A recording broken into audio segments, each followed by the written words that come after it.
chers vous tous. Bon, alors, c'est compliqué, parce que naturellement, quand on doit décorer un de ses amis, et quelqu'un en qui on croit, sincèrement, c'est jamais un moment très simple et très facile. Donc je vais d'abord commencer par dire monsieur le professeur.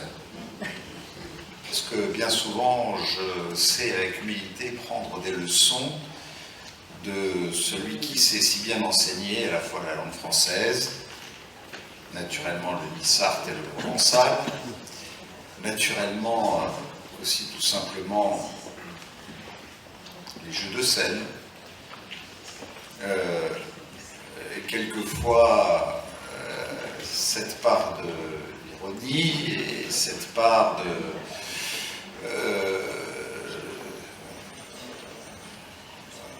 déstabilisation qu'il est capable de porter dans le camp en face au conseil municipal, avec toujours beaucoup de délicatesse, beaucoup de courtoisie républicaine, parce que pour lui c'est un principe intangible, dont il ne se départit jamais, parce que quand on est celui qui porte les valeurs de l'école de la République, ben, l'incarner en même temps. Il y a des premiers ministres et des ministres de la justice qui m'étonnent, alors qu'ils devraient se montrer comme des exemples dans une cour de récréation ou dans une salle de classe, et qui ne savent pas aussi bien le faire, et je ne peux que leur conseiller de s'inspirer de l'exemple de Jean-Luc Gagliolo, qui dans ces moments-là me paraîtrait plus à la hauteur pour être lui-même Premier ministre ou garde des Sceaux. Merci.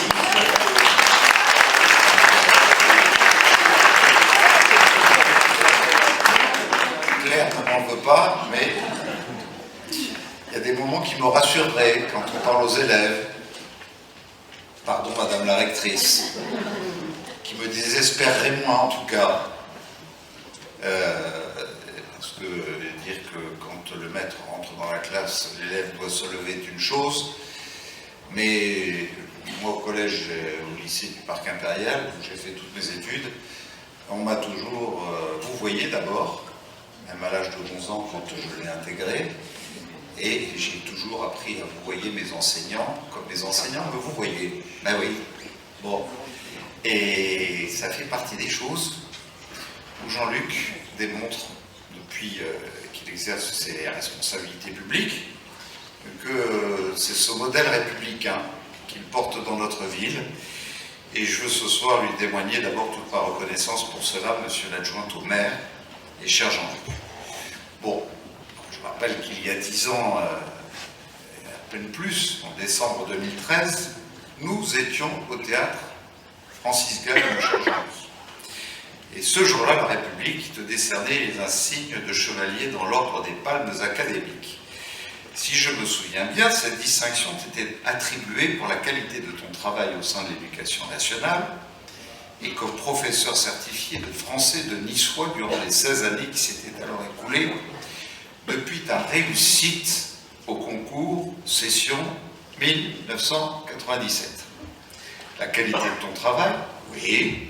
Et aussi cette relation de confiance que tu as tissée avec tes élèves du collège Vernier, un des plus faciles de Nice, ce collège Vernier. Bon, je le connais bien, mais moi j'étais à l'école primaire des garçons, l'école Vernier, et plus une école des garçons. Rudy, Salve, on était aussi, et nous étions séparés de l'école des filles, naturellement, parce qu'à cette époque, voilà, et on regardait à travers une petite faille pendant le moment de la récréation les filles de l'autre côté. Pardon. Mais il a fallu attendre, même au collège du Parc Impérial, de rentrer dans les classes de lycée pour avoir droit à avoir des filles dans sa classe. Et je parle à quelques anciens du lycée-collège qui se souviennent de cette époque. Bon, je ne dirais pas que c'était mieux. Au contraire, peut-être on fait, dans ce cadre-là, un pas en avant important. Mais la qualité de ton travail et aussi cette relation de confiance que tu as tissée, disais-je, c'était quelques années auparavant, et seulement quelques années auparavant, mais il ne s'agit pas seulement de l'humanité que tu as portée depuis toujours dans cette relation si particulière faite de respect et d'autorité. Il ne s'agit pas seulement de ta conviction profonde que l'école de la République libère, égalise, rapproche. Il s'agit aussi de la compétence que tu as chaque jour mise en œuvre, de ta passion pour les mots et les textes et de ta détermination à faire de chacun de tes élèves un enfant de France autant qu'un fils de Nice, par la langue et par la culture. Ce jour-là, c'était déjà les marqueurs fondamentaux de ton parcours qui étaient soulignés. Le premier de ces marqueurs est ton enracinement dans la culture niçoise, chacun le sait, et ta passion pour la langue française aussi. Car c'est avec foi que je le dis, n'en déplaise encore à quelques esprits chagrins, on peut parfaitement parler niçois, être attaché à cette langue et à cette culture, et agir en parfait citoyen français jusqu'au sacrifice suprême. C'est ce dont témoignent d'ailleurs les milliers de noms de nos anciens sur les monuments aux morts, comme en témoigne aussi le courage de ceux qui sont tombés il y a bientôt 80 ans dans les rues de notre ville pour qu'elles vivent libres. Le second de ces marqueurs est la qualité profondément sensible que tu donnes à tes relations avec les autres.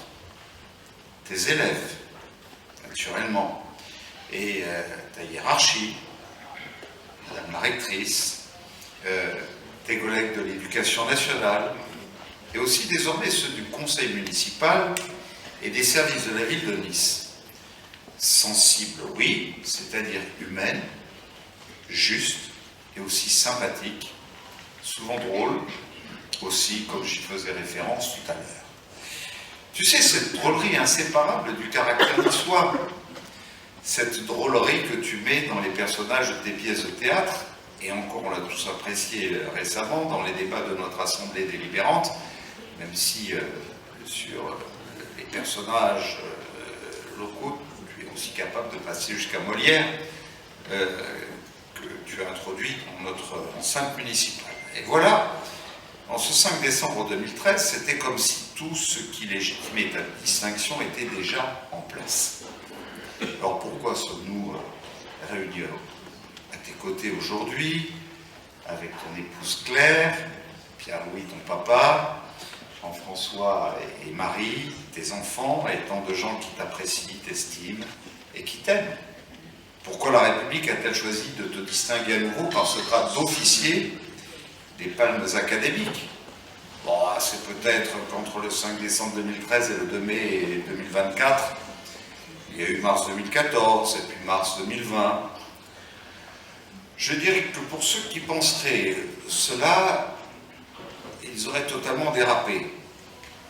Parce que je rappelle que ces dates sont celles des élections municipales. De les élections, oui, à mes côtés, toi l'homme de la discrétion et de la tranquillité, tu as accepté d'affronter le suffrage universel avec son lot de pièges et de malséances et aussi la satisfaction d'être au service du bien commun. Alors vous me direz tous, ouais, c'est parce qu'il est devenu un élu de la liste Estrosi qu'aujourd'hui il est fait officier des palmes académiques. C'est pas fait pour récompenser les politiques, les palmes académiques, puisque tu es devenu un homme politique. Et je vous dirais que bien sûr vous avez raison. Je préciserai, c'est fait pour distinguer une personne qui a fait un très bon travail au service de nos enfants, avant toute chose. Je vous dirais même comment Jean-Luc l'a fait depuis 2013 et 2014. Cher Jean-Luc, déjà il y a une chose que tout le monde doit savoir. Depuis mars 2014, à mes côtés, tu exerces un mandat électif, mais moi j'aime bien intérioriser un fait. C'est que quelle que soit l'urgence, quelle que soit mon impatience à te parler le matin, de 8h30 à 12h30, tous les matins ouvrables, j'aurais beau te téléphoner, tu ne me répondras pas, tu ne m'as d'ailleurs jamais répondu, sauf à 10h35, à l'heure de la récré.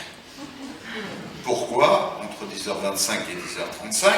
Parce que le matin, tous ces matins-là, tu es devant tes élèves, avec tes élèves, aux côtés de tes élèves, et entre 10h25 et 10h35, c'est l'heure de la récré, alors là, je sais que je peux te joindre, et que je te joins couramment, c'est l'essence même du mandat municipal, non pas se retrouver perdu dans les ors de la République entre la Seine et le Faubourg Saint-Honoré, mais rester dans la vie, dans la vraie vie, au milieu de ses concitoyens et exercer son métier, toujours comme tu le fais, avec conscience et sérénité. J'ai même la faiblesse de penser, je suis convaincu même que ton élévation au grade d'officier, que nous célébrons ce soir, c'est à ce travail que tu la dois. C'est cette constance, c'est cette rectitude, cette volonté que tu m'as manifestée tout de suite quand tu m'as affirmé en 2014, d'accord, figurer sur la liste, à une seule condition, que je puisse continuer à être avec mes élèves. Pourtant, tu me le dis souvent, au fil de ces 10 ans, le métier a changé, c'est compliqué, c'est durci. Pour qui d'ailleurs ne s'est-il pas compliqué ni durci? Mais quand je vois Madame la rectrice, avec laquelle nous avons signé, préparé par Jean-Luc, Pierre et tous ceux qui l'accompagnent dans la délégation à l'éducation nationale, mais aussi dans la relation à l'humain, cette lutte contre le harcèlement scolaire, où nous sommes un modèle dans l'Académie de Nice, sous votre impulsion. Voilà. Dire que dans l'éducation nationale, les choses se sont durcies et sont devenues plus compliquées, encore plus qu'ailleurs, c'est une réalité que nous savons tous et que nous connaissons tous. C'est bien pour cela qu'il faut savoir marquer la limite là où elle doit se trouver. Et c'est bien pour cela que quelquefois, je dis avoir la volonté d'agir c'est bien, agir c'est mieux. Et à cet égard, je veux remercier Jean-Luc d'avoir, saluant Robert Roux et quelques autres, été imaginatif. Tu n'es pas qu'un homme d'éducation, tout le monde le sait, tu es un homme de culture, tu es un homme de théâtre, et je salue tous ceux qui animent, au-delà de Muriel, de belles scènes niçoises, qui écrivent aussi, qui produisent, qui réalisent, de cinéma. Je sais avec Robert combien vous parlez, vous vous entendez, vous travaillez ensemble, ainsi qu'avec l'ensemble de notre administration, avec Marc Concasse, dans le domaine de l'art lyrique. Quand nous avons imaginé ensemble dans notre projet de 2020, on a tenté beaucoup de choses, m'avais-tu dit, Christian. Le sport, ça nous a permis de contenir, même si ça nous a posé aussi des difficultés. On dit toujours, il faut faire du sport à l'école. Ça, c'est ce qu'on s'est dit en 2008, en 2012, en 2014, pardon. Et puis, le sport, c'est bien pour l'équilibre intellectuel et physique, naturellement, pour apporter une certaine hygiène de vie. Mais on s'est rendu compte que là où nous avons ce besoin d'intégration, là où nous avons besoin de cette dimension qui ouvre aussi les esprits, il y avait un truc qui manquait. Et quand je vois que nous avons eu ce label 100% culture à l'école, dont vous êtes à l'origine dans cette transversalité entre ceux qui agissent pour l'école et la culture, c'est peut-être ce qui fait notre plus grande fierté aujourd'hui. Je me rappelle de cet instant où, à l'école Aimé Césaire, nous étions allés remettre à la fois ce saxo, cette clarinette, ces instruments à vent puis à cordes, à ces élèves avec des professeurs conservateurs de Nice, qui bénévolement vont aussi dans nos classes d'école, sous ton impulsion, et combien il y avait cette fierté chez ces enfants qui aujourd'hui, aux côtés de l'ensemble de nos musiciens de la scène de l'opéra, à un moment vont jouer la partition d'un concert et qui sont leurs tuteurs. et nous pourrions en dire de même, cher Muriel, sur ceux auxquels on donne l'opportunité de s'exprimer, de casser leur timidité, de trouver les vrais mots de notre vraie langue, et aussi s'exprimer sur une scène, comme nous l'avons illustré quand nous avons en même temps signé cette convention sur le harcèlement. Et je vous remercie toutes et tous pour la contribution qui est la vôtre, dans les arts plastiques, ou encore dans la lecture. Et pour toi, le livre, un livre tient en main, représente quelque chose de magique. Et je sais combien tu participes à la préparation aussi, avec Robert, de notre grand salon du livre, qui a lieu chaque année à la fin du mois de mai, et aussi à l'attribution de ce prix Baie des Anges, où sans doute sommes-nous un exemple dans ce prix où les plus grands de notre pays viennent concourir. On se demande même si quelquefois avoir le prix Baie des Anges ne fait pas plus d'importance pour eux d'avoir un prix Goncourt, et que le jury soit partagé entre d'autres auteurs célèbres et en même temps un jury de lecteurs. Sans doute cela fait-il son originalité. Et je sais combien toutes ces choses-là, elles comptent pour toi. Je veux saluer Patrick Bottard, avec lequel, naturellement, parmi tes collègues, tu travailles beaucoup sur cette scène vivante pour tous ces élèves. Et on voit, peut-être qu'à Nice, on contient mieux les choses qu'ailleurs, parce que, justement, le terrain de foot, c'est bien, enfin, quand il y a les parents au bord du terrain qui sont là à hurler et à dire, quand on joue contre l'équipe d'en face, vas-y, casse-lui les mollets. Maintenant, la culture, on rassemble, on fédère, et tout le monde est dans le même camp et du même côté. Et tout ça, c'est, monsieur le professeur, monsieur l'adjoint, cette addition où l'éducation, où la culture, sous toutes ses formes, où l'histoire de notre patrimoine auquel tu es tellement attaché, ces belles lettres à la fois niçoises, provençales et françaises, tu nous as appris à nous y attacher et à les transmettre comme un repère de modernité pour le XXIe siècle, parce que nous considérons, avec toutes celles et tous ceux qui font partie de notre famille, de notre majorité municipale, et avec d'autres, dans leurs différences, parce qu'il n'y a pas d'idéologie au fond chez nous. Et ce qui fait ta force, dans ce que j'ai découvert en toi, qui était au fond tellement réticent, quand je t'ai proposé pour la première fois d'intégrer notre liste, c'est justement d'être tellement au-dessus de la mêlée. Aujourd'hui, ce qu'on attend d'un élu municipal, c'est pas d'être ceci, c'est pas d'être cela, c'est de s'occuper des autres, c'est d'être attentif aux autres, c'est d'apporter son cœur pour les autres, c'est d'apporter cette dimension de générosité. Et tu rassembles tout cela. Et c'est pour cela aussi que je vois bien, c'est une majorité, ils sont là, il y en a quelques-uns, dont je connais à la fois l'engagement, la pertinence, la rigueur dans leur engagement, mais enfin,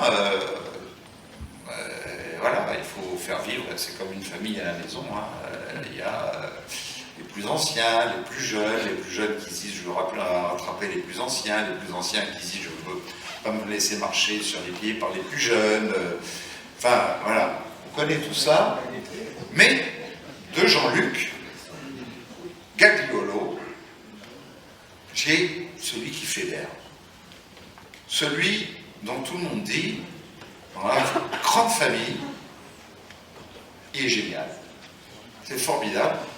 On se demande même comment, à un moment, pour avoir une mésentente avec lui. Sur tous les sujets, on se retrouve dans son bon sens, dans son intelligence, dans sa lumière. Tu es au fond un homme de lumière. Tu es clair. Tu es clair au regard souvent. Et je le dis avec modestie parce que je regarde la manière d'approcher l'humain, et vous savez tous à quel point pour moi dans la cité, l'humain ça compte.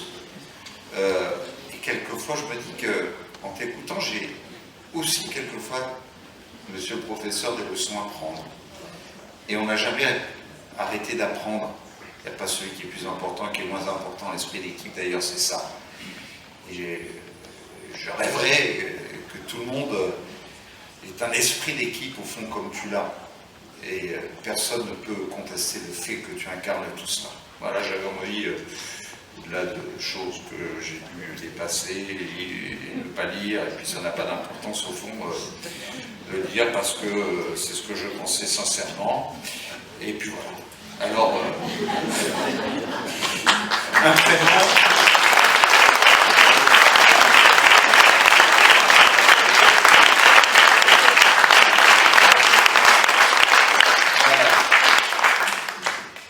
Je connaissais un nom, Gag,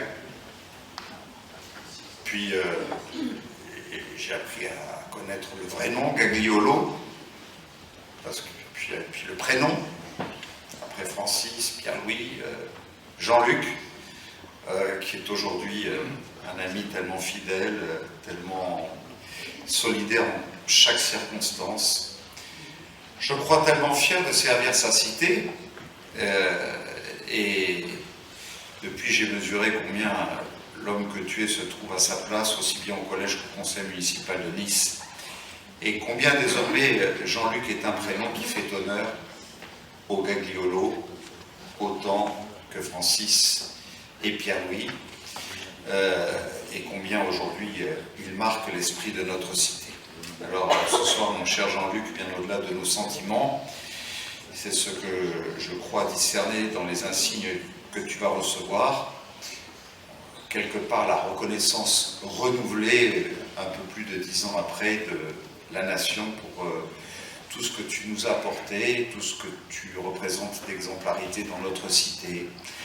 Je sais que vous êtes sans doute quelques-uns ce soir, chacun avec vos pensées, vos mots, vos sentiments pour Jean-Luc. Je vois bien, hein, ça se lit dans les regards, je suis tout seul ici avec lui, moi je vous vois en face. Hein. Et il y a des choses qui ne trompent pas. Quand je sens la même authenticité dans tous les regards, c'est qu'il y a une vraie sincérité quand on vient à une invitation. Allez, ce soir il y a un truc à Masséna, on remet une décoration, on y va. Non, ce soir, je sais que ceux qui sont là sont vraiment venus pour la remise des insignes d'officier dans l'ordre des Palmes académiques à Jean-Luc Gagliolo, que je vais maintenant avoir l'honneur de te remettre, au nom du ministre de l'Éducation nationale, naturellement. Vous auriez sans doute rêvé d'occuper ma place pour dire avec vos mots votre pensée et votre sincérité à votre manière les choses. Acceptez simplement que ce soit en votre nom à toutes et à tous que je dise à Jean-Luc ce soir, en tout cas, toute notre reconnaissance, toute notre amitié et plus encore, tout simplement, toute notre affection.